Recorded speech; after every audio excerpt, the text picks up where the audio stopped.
Hola, bienvenidos a La Manzana Escéptica, un programa promovido por la Sociedad Secular y Humanista del Perú que busca popularizar la ciencia, sus teorías y contenidos en un lenguaje que esté al alcance de todos. En esta ocasión tenemos una edición especial porque el lunes se presentó en el Congreso una supuesta momia alienígena. Es la primera vez en la historia que se presenta una momia en un Congreso de la República asumiendo que es humanoide, que no es humana, ¿no? Entonces la pseudociencia llega al Parlamento según este artículo de N+1, que justamente estuvo criticando el asunto. Todo eso se debe a un proyecto de ley presentado por el congresista Armando Villanueva para estudiar estos restos como si fueran reales, ¿no? Entonces, este tema ya viene desde el año pasado y la comunidad científica y escéptica ha reaccionado diciendo que estas momias no son reales, ¿no? Que son construidas o fabricadas, y habría que ver, acá el asunto no sería ya, digamos, si son no alienígenas, sino quién ha modificado estas momias y si es que esta modificación es un delito, ¿no? Si es un delito porque atenta contra el patrimonio nacional.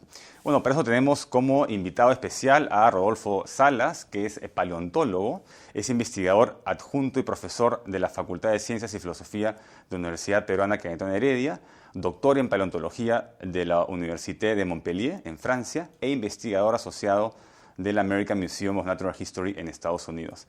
Es fundador encargado del Departamento de Paleontología de Vertebrados del Museo Historia Natural de la San Marcos y explorador de la National Geographic Society. Buenas tardes, Rodolfo, bienvenido al programa. ¿Cómo estás, Víctor? Mucho gusto, muchas gracias por invitarme.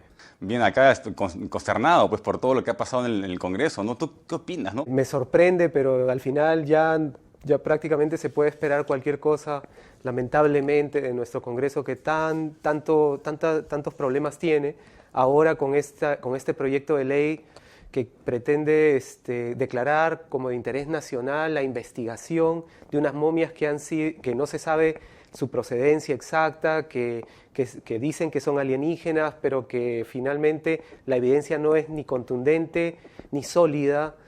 Y bueno, estamos aquí para analizar esa evidencia y ver qué podemos aportar para dar luces sobre la verdadera identidad de estas momias.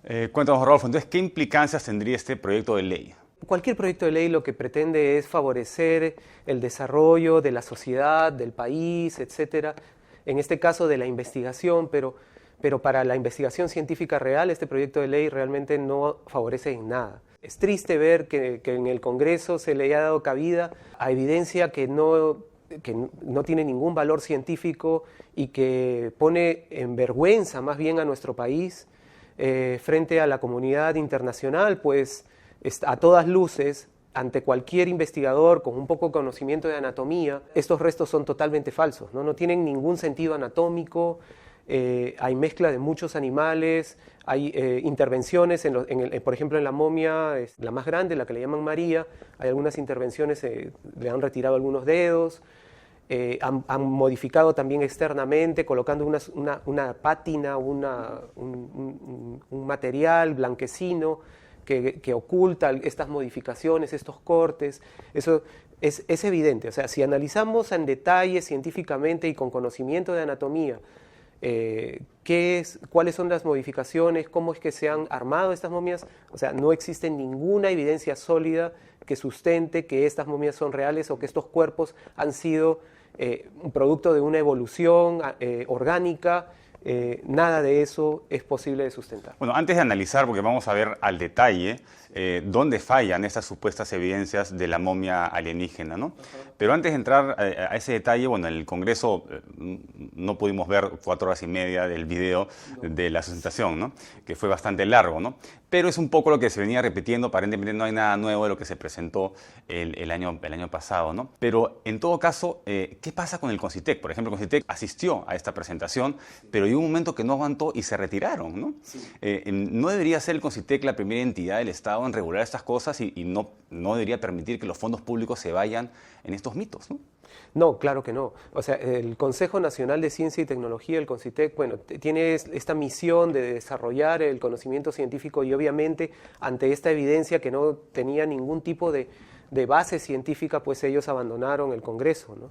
Igual sucede con muchas instituciones científicas como universidades, museos y hasta el mismo Ministerio de Cultura que ya se han mostrado en contra de la veracidad de esta evidencia, ¿no? Entonces, finalmente, ante toda esta cantidad de instituciones realmente científicas del Perú, que para eso están, pues para dar información y analizar esta evidencia, todas se han mostrado en contra de la veracidad de estas momias. Finalmente el Congreso, no sé con qué argumentos ha podido, pues aún ante toda esta avalancha de información que dice que no es cierto, cómo es que ha podido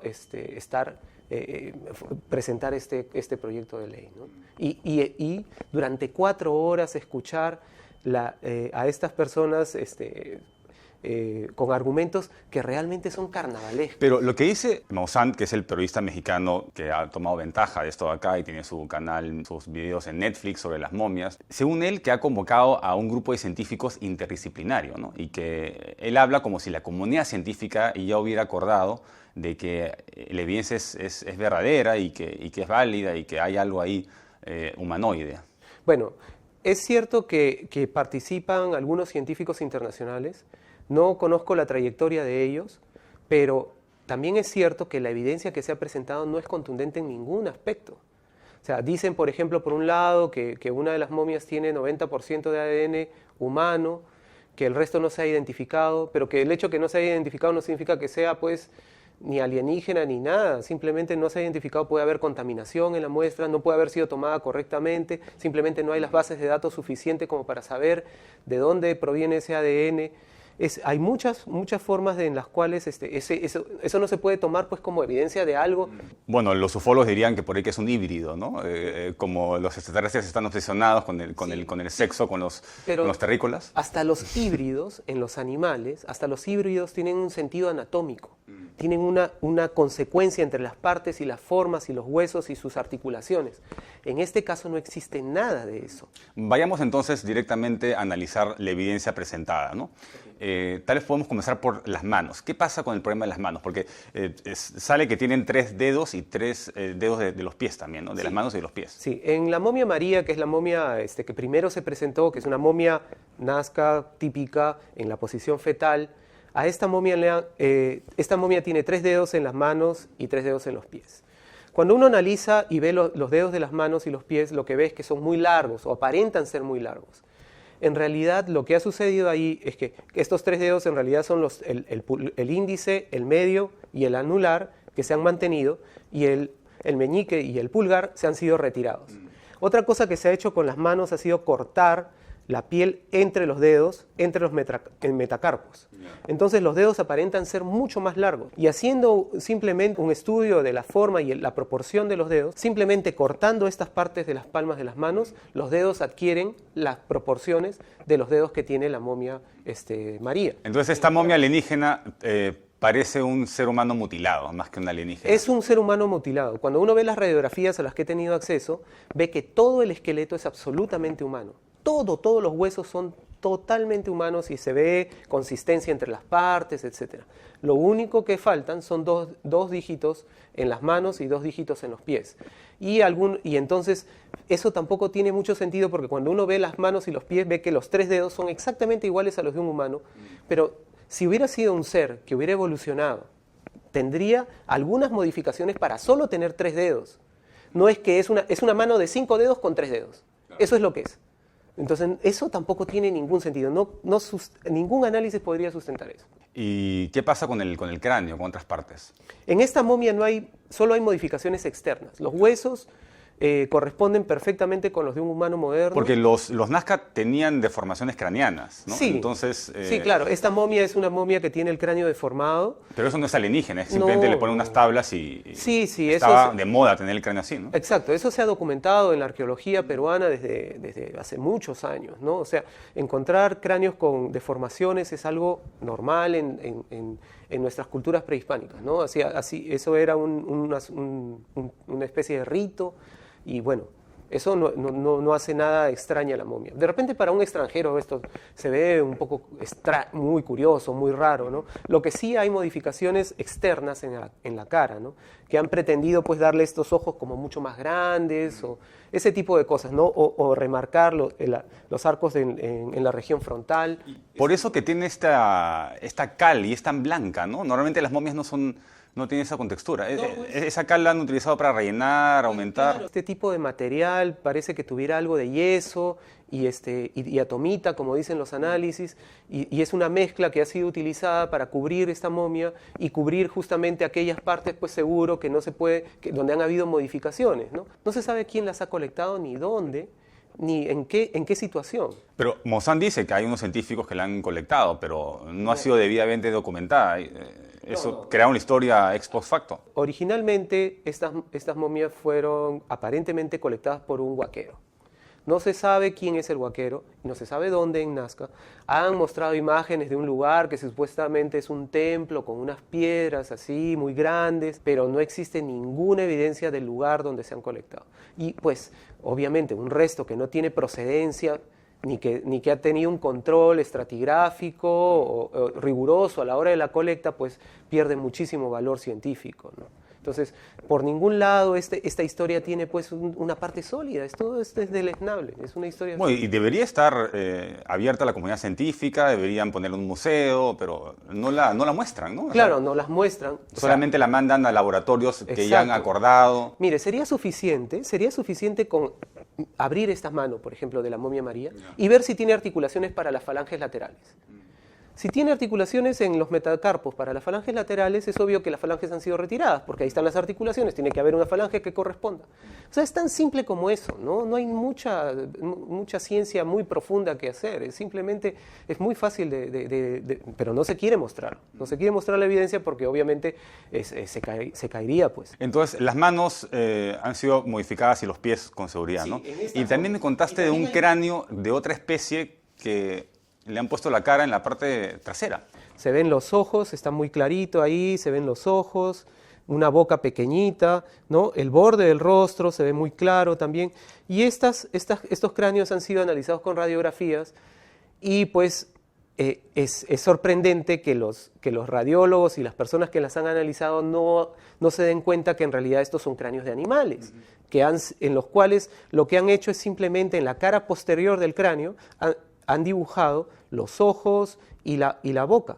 Los han tallado un poco, no en el hueso, sino con algún material parecido al de la momia María, con yeso y tal vez diatomita, y los ojos están ahí dibujados. Y se puede apreciar en las radiografías también eso. Yo justamente he traído unos cráneos de algunos animales. Por ejemplo, este es el cráneo de un camélido, ¿no? Una vicuña. Y entonces lo que tenemos es lo siguiente. Cuando vemos la cara occipital o la cara posterior del cráneo, ¿qué tenemos? Los cóndilos, el canal neural por donde pasa la médula espinal, tenemos la cresta transversal y tenemos la cresta longitudinal, ¿no? Esta es la cavidad craneal, acá está protegido el cerebro, ¿no? Dentro de esta parte del cráneo. ¿Y qué vemos en las momias? Vemos exactamente, en las cabezas, vemos exactamente lo mismo. Vemos este borde del rostro, es esa cresta occipital, esta cresta longitudinal que está aquí, es la cresta longitudinal que está acá, esta de acá, en el centro, y aquí han dibujado los ojitos y la boca la han puesto en la posición donde es el canal neural. Claro. Está clarísimo, clarísimo. Y pueden haber utilizado un cráneo de un camélido para hacer una cabeza de una momia más o menos grande. Han retirado todo el rostro, esta parte del rostro la han cortado, la han destruido. Pero miren, por ejemplo, un perro también tiene la misma cresta. La cresta es un poco más triangular, esta parte occipital es más triangular. En el caso del camélido es más circular y se parece mucho más a la de estas cabecitas. Pero también las de un gato. La de un gato también podría ser. Si tenemos una cabecita más pequeña, tenemos el canal neural muy amplio ahí donde iría la boca y los ojos dibujados ahí. Allí es evidente, incluso en las radiografías se nota. Aquí se ven los ojos, se llegan a ver los ojos en estas radiografías en una vista frontal y aquí se ve el cóndilo. Entonces es una toma, digamos, de la parte trasera, ¿no? Así ya. Sí. Claro. Y se ve el canal neural y aquí la boca. El canal neural con la boca. No tiene ningún sentido. Y además estas cabezas supuestamente están articuladas en algunas momias están articuladas, son los mismos tipos de cabezas, están articuladas con unas vértebras desde la parte ventral de la cabeza. ¿Y cómo es posible que la región del occipital esté hacia atrás? Ahí es donde deberían ir las vértebras, en realidad, no así. O sea que no hay ninguna correspondencia entre las vértebras del cuello y el lugar donde deberían de articular en el cráneo, en absoluto. Y me contaste sobre la diferencia que hay en la tonalidad. Acá está más claro el hueso y acá, sí, bueno, más blanco y acá más oscuro. Sí, ¿no? Lo que sucede es que todos estos huesos de estas momias pequeñas, que no pasan de 80 centímetros, están formados por huesos de individuos juveniles. Son humanos, son huesos humanos, pero de repente de momias juveniles, de niños o no natos o neonatos, y se ven las articulaciones, los huesos no están totalmente osificados. Entonces, en una radiografía, los huesos de un juvenil, de un niño, van a aparecer menos densos que los de un adulto, porque no están totalmente osificados. En cambio, el cráneo se ve totalmente blanco porque es mucho más denso y no corresponde en la misma edad ontogenética que los huesos. O sea, no tienen la misma edad. Este cráneo, por ejemplo, si es de un perro o un gato, era totalmente un adulto, claro, no corresponde con estos huesos que eran de un individuo juvenil y de un ser humano. Y en el caso de estas costillas, ¿han colapsado la caja torácica? ¿O qué? Porque son como transversales, ¿no? Sí, eso es muy extraño porque cuando uno ve en corte transversales esta momia, ve que las vértebras están sobredimensionadas en relación a la caja torácica. Son unas vértebras enormes que prácticamente ocupan toda la región torácica. No hay órganos, no hay espacio para órganos. No hay espacio para órganos, ¿no? No tiene ningún sentido. Y estos huevos de ahí blancos. Estos huevos, uno dice que los científicos que han analizado eso dicen que son huevos, ¿por qué? ¿Por la forma? No, pues, o sea, no hay ningún análisis, ¿no? Eso es increíble. Esto de aquí tiene que tener una densidad tan grande para poder aparecer en una radiografía blancos, tiene que tener una densidad tan grande que el rayo no la atraviesa.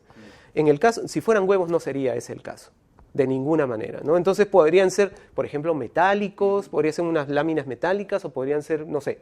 Huevos de cuarzo, tal vez. O de cuarzo, de alguna piedra muy piedras densa. O metal, ¿no? Sí. De tal manera que entonces no pueden ser... Por eso que refleja todos los rayos X, ¿no? Así y no pasa a través. Y acá, esta estructura... Esto debe ser también algo metálico, ¿no? Pero no se puede ver. Se ve desde externamente en la momia, se ve como unos bultitos en esta región, pero no se pueden identificar qué cosas son, ¿no? Acá se ven, por ejemplo, las clavículas, todo está bien. O sea que esto es un cuerpo, de repente, de un individuo, de un niño, al cual le han adosado estos huesos. Por ejemplo, aquí en los brazos. Los brazos normalmente, en todos los vertebrados, existe un húmero y en el antebrazo, en la parte inferior, existe un radio y un cúbito. Aquí solo tienen un hueso. Eso no tiene sentido. ¿Es el cúbito o el radio? ¿Cuál será? No sabemos, es cualquier hueso ahí, le han puesto cualquier hueso ahí, y entonces simplemente para completar la longitud y tener un patrón más o menos creíble, ¿no? Pero no tiene los dos huesos que forman el antebrazo y permiten el movimiento, ¿no? O sea, no tiene ningún sentido. Y la cadera está un poquito como... Ya, por ejemplo, hay una desproporción completa entre los huesos de las piernas y los de la cadera. Y las caderas en todas estas momias pequeñas se ve que son humanas, ¿no? Pero de individuos juveniles que no están terminadas de formar. Pero acá como que no conecta con la cadera y no hay una cadera distinguible, ¿no? No. Y normalmente las cabezas de los fémures articulan en unas cavidades en la pelvis. Pero aquí, como son individuos juveniles, no están completas las epífisis, las partes de articulación. Y eso me hace acordar que en la presentación en el Congreso han dicho varias veces que estas momias tienen rasgos de dinosaurios. Sí. Pero ese ya es el punto, el clímax de todo este argumento que no podemos dejar pasar. Bueno, eso conectaría con la teoría del simio acuático, ¿no? Eso, supuestamente en el pasado, en algún momento, digamos, uno de los simios comenzó a pasar más tiempo en el agua y se le cayó el pelo y de ahí se convirtieron en sirenas y después de sirenas me los volvieron a salir patas y volvieron a la tierra. Y ahora que vuelven a la tierra ya vuelven sin pelo, ¿no? Y eso explica por qué no tenemos pelo. En cambio, los demás simios sí tienen pelo porque ellos nunca pasaron por el mar. Claro, todos estos ejercicios mentales son interesantes porque la evolución, tal como funciona, nos permite este tipo de ejercicios, ¿no? Pero no pasan de ser una historia bonita, no son la realidad. Pero algo como el Velociraptor, por ejemplo, tú que eres paleontólogo, ¿no? Que se habla mucho que tiene un cerebro grande, que podía tal vez, como sale en la película Jurassic Park, abrir perillas, tal vez, ¿no? Hubiera podido evolucionar para convertirse en un alienígena, tal vez, ¿no? Claro, tendrías que tener muchas teorías ad hoc. En un momento en el pasado evolucionó un reptiloide que de ahí dejó el planeta antes de que cayera el meteorito y ahí regresó y en realidad somos primos hermanos de estos alienígenas. Claro, pero la ciencia no puede razonar de esa manera porque hay que asumir demasiadas cosas para poder explicar una evidencia. En la ciencia se tiene que buscar el camino más corto, que es la probabilidad, la mayor probabilidad de que eso haya sucedido de cierta manera. No podemos hacer todo un recorrido y asumir cientos de cosas para explilar algo, pues. Entonces, por ejemplo, en este caso, ¿no? ¿Por qué anatómicamente, claro, aparte del color, hay otra similitud?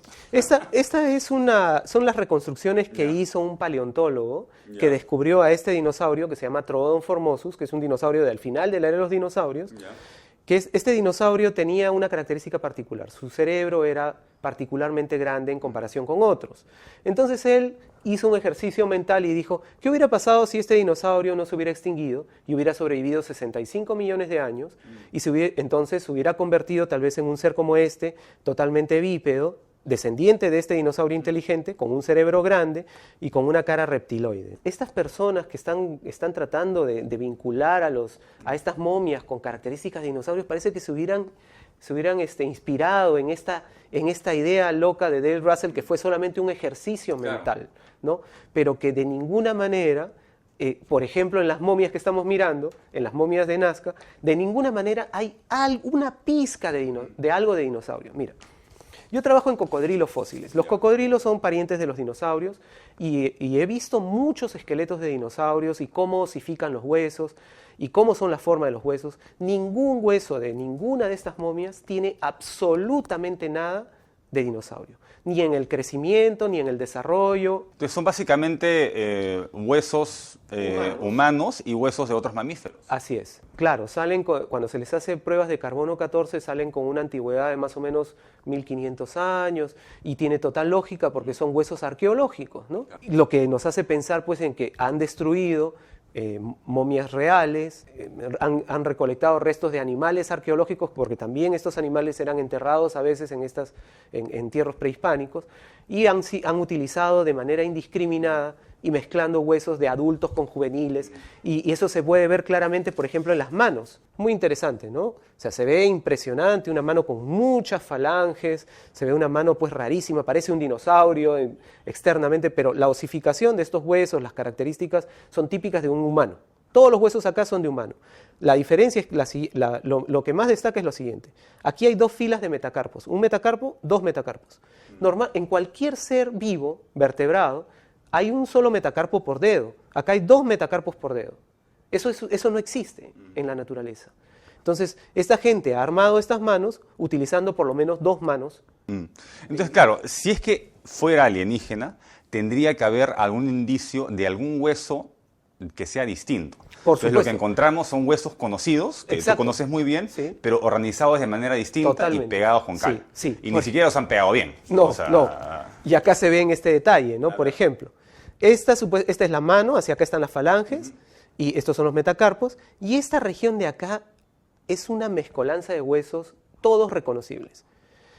Por ejemplo, esta de acá es una tibia de un niño, esto de acá es un cúbito, o un radio, igual este es un cúbito o un radio, y aquí han metido un metacarpo, o sea, esto hacia acá parece que hubiera una lesión, eso era, ¿no? Quebrado el hueso, ¿no? Porque sí, los han metido así nomás. Están metidos de una manera arbitraria, ¿no? Estos dos huesos son metacarpos, deberían de ir acá, y son metacarpos humanos, tal vez el 3 y el 4, los dígitos 3 y 4. Y estas son falanges, que deberían de estar Deberían de estar pues al final, que en los dedos, ¿no? Y están hacia el lado del brazo, no tiene ningún sentido. ¿Cómo es posible que todos estos asesores tan prestigiosos de estos científicos no sean capaces de reconocer algo que es tan evidente? No, y es una pena que el Congreso avale estas cosas, o sea, que permita que estos pseudocientíficos lleguen hasta y convenzan a un político, a un congresista, para que presente este proyecto de ley y lo discutan durante 4 horas y media en el Congreso. Sí. O sea, cuando deberían estar preguntándose quién modificó estas momias, quién cometió el delito de atentar contra el patrimonio nacional, quién ha destruido pues, esos restos najas que son tan valiosos, ¿no? Eso deberían estar preguntándose. Y deberían comenzar una investigación en vez de avalar estas cosas. Uno de estos congresistas, por ejemplo, si alguien viene con una propuesta como esta, lo primero que debería hacer es asesorarse, ¿no es cierto? Hay muchos científicos en el Perú que podrían brindarle una opinión con evidencia cuantitativa, analítica, y entonces en base a eso tomar una decisión. Pero tal vez es una persona que cree realmente, ¿no? Villanueva cree en alienígenas, o sea, a él se le ha presentado, estoy seguro que le ha llegado la evidencia de lo contrario, pero no la quiere ver, o sea, está completamente sesgado, él está convencido que nos visitan, ¿no? Sí, sí, y eso es difícil pues tratar. Nosotros con esta evidencia no pretendemos pues cambiarle la idea a las personas que creen, porque las personas que creen rompen el lazo entre la razón y la realidad, ¿no? Sino que simplemente estas personas ya son creyentes, lo que tienen es una fe. Pero aquellos que tienen dudas sobre su autenticidad, bueno, presentando la evidencia y mostrando pues los cráneos que se observa claramente pues que ahí en la parte occipital han hecho pues los ojos, es un cráneo de un animal que le han dibujado los ojos en la parte occipital, que bueno, parece bastante creativo, ¿no? Pero ni siquiera le han hecho un hueco para que vaya el nervio óptico, o sea, es un ojo que está pegado en la parte trasera del cráneo, ¿no? Se ha hecho como el ojal, así, ¿no? Como la rayita del ojo, pero va directamente al hueso. O sea, un hueso. Es un hueso, no puede ver por ahí nada, entonces no tiene sentido. Y la boca está en el foramen magnum, no tiene tampoco sentido. Entonces, claro, porque mira, no hay ningún problema con creer en alienígenas. Yo creo que el universo debería tener vida inteligente en alguna parte, tal vez. Probablemente vida microbiana primero y en última instancia vida inteligente. Podría haber alienígenas allá afuera, pero por eso, con esa creencia extraordinaria, pues requiere de evidencia extraordinaria, y esta evidencia que se ha presentado es claramente fraudulenta. Entonces, si tú eres un ufólogo respetable, no puedes creer en esto. O sea, tienes que mantener la cuestión aún abierta, ¿no? y analizar cada evidencia, igual que los videos de ovnis, ¿no? Que son videos borrosos de objetos que se ven muy lejos. Eso no puede ser puede ser cualquier cosa. Sí, mira, yo siempre pongo este ejemplo. Yo estudio animales prehistóricos. De los animales prehistóricos, ¿qué niño no se fascina de los animales prehistóricos? Pues son rarísimos, o sea, ya te llevan hasta este mundo pues casi imaginario, ¿no? Porque hay reptiles voladores, hay dinosaurios, cosas rarísimas. ¿Qué más feliz sería yo si pudiera estudiar pues a un ser alienígena, si realmente existiera? Yo no pienso que no existen, al contrario, tal vez existan, ¿no? Imagínate ser el primer científico. Y sería pues un honor poder estudiar uno de estos restos, pero esta evidencia dista mucho pues de ese hallazgo extraordinario que se necesita para probar la existencia de estos seres, ¿no? No, es importante, sobre todo cuando aparecen estas teorías excéntricas, añadir extras reservas escépticas para poder identificar las fallas, ¿no? Y eso lamentablemente no pasa en ninguna prueba, ¿no? Porque si nos hubieran visitado, habría un tornillo en una nave alienígena, habría un dedo por lo menos, o un hueso tal vez, ¿no? Que nos diga, este hueso está bien hecho, es real y no corresponde a nada. Entonces, por lo menos te queda esa duda, ¿no? Claro, hay algo así que uno pudiera, bueno, pues quedarse realmente con la duda, esto no es de este planeta o lo que sea, pero con huesos humanos mezclados, sin ninguna consistencia, no, pues ahí sí no podemos hacer, no podemos, pues, lamentablemente, ¿no? Lamentablemente esta no es la evidencia que todos quisiéramos encontrar. O sea, ¿cómo podemos educar a las personas para que no caigan en estas cuestiones? Sobre todo nuestros congresistas y nuestros asesores de Estado, ¿no? Bueno, cosas como estas no se le van a presentar, espero, todos los días, pero lo primero va a ser, pues, simplemente asesorarse, ¿no? O sea, poner a un lado la creencia de cada uno, muy respetable, pero esa creencia pues no puede ser ciega, sino pues tiene que primero documentarse, ¿no? Ahora, lo que sí es grave, es peligroso, es que este tipo de manipulación de restos arqueológicos podría hacerse algo común, si es que se sigue fomentando este tema, ¿no? Porque si es lucrativo, la gente va a comenzar a modificar estos restos, ¿no? Y vendérselos a cualquier ufólogo. Así es. Y entonces yo he visto más restos que han aparecido, o sea, como que ya se están creando así de manera industrial, ¿no? Entonces, imagínate, ¿no? Qué terrible y qué miedo que se sigan excavando sitios así y desvirtuando esta evidencia que es parte de nuestra historia y que de repente solamente existe una y que nunca la vamos a conocer porque se pierde. Puede ser que haya sido una momia única y se ha perdido la evidencia de cómo era originalmente, es una pena, ¿no? Y cuéntanos, Rodolfo, ¿qué estás investigando últimamente? ¿En qué estás involucrado? Yo trabajo estudiando la evolución de los cocodrilos. Y el Perú es un lugar fantástico para hacer estos tipos de estudios porque estamos en una zona tropical y siempre lo hemos estado. Entonces los cocodrilos han sido habitantes comunes de esta región. En la Amazonía había una diversidad de cocodrilos increíble, con todas las formas posibles. Habían cocodrilos que parecían ballenas, habían cocodrilos excavadores que se alimentaban de moluscos. Hay un cocodrilo gigante, ¿no? También que se ha descubierto, el Purusaurus, ¿no? Es este caimán gigante. ¿Qué tan grande era el cocodrilo? Tenía más o menos unos 12 metros de longitud, era un cocodrilo realmente grande, uno de los depredadores más grandes que ha existido. En la costa teníamos dos tipos de cocodrilos de rostro largo, hasta hace 3 millones de años, 4 millones de años. O sea, habían gaviales, que están emparentados con el gavial de la India, viviendo en la costa de Arequipa, imagínate. Bueno, espero que inspires a las personas para que vayan al Museo de Historia Natural, ¿no? Y que comiencen a estudiar estas cosas, ¿no? Para que de ahí de grandes no caigan presa de la pseudociencia. No, sí. De hecho, el Museo de Historia Natural está abierto para todos. O sea, los visitantes los más comunes, los que más van al museo, son los niños. Y los niños llevan a los padres, ¿eh? Eso es bien interesante. No son los padres que llevan a los niños. No, es interesante porque ahí van a poder ver diferentes huesos que han sido utilizados para componer en parte estos alienígenas, ¿no? Entonces pueden darse cuenta estudiando la anatomía. Sí. Bueno, Rodolfo, muchas gracias por venir al programa. No, Víctor, al contrario, un placer estar acá y ha sido, pues, y espero pues que finalmente haya un poco de razón y de lucidez en todo esto. Sí, porque no todos los científicos... Un poco cabeza fría, ¿no? Sí, porque no todos los científicos tienen la actitud de poder criticar a las pseudociencias, ¿no? Y ese es un caso muy importante, porque acá ha llegado ese Congreso de la República y se utilizan fondos del Estado también para esto acá, si se llega a aprobar este proyecto de ley, ¿no? Y sí. Es bastante grave, ¿no? Claro que sí, ¿no? Sí, el hecho de que los científicos tengamos que salir a desmentir o a hablar o mostrar evidencia en contra es parte de nuestra responsabilidad, ¿no? Bueno, muchas gracias, Rodolfo. Estuvimos acá en la Manzana Escéptica hablando sobre la supuesta momia alienígena que fue presentada en el Congreso de la República como real. Se ha presentado un proyecto de ley para investigar estos casos alienígenas. Creemos que es un atentado contra la razón y la ciencia en nuestro país. Y bueno, acá desde la Manzana Escéptica vamos a hacer lo posible para denunciar estos casos. Mi nombre es Víctor García Belaúnde, esta fue una edición más de la Manzana Escéptica y los invito a seguirnos en las redes. Chao.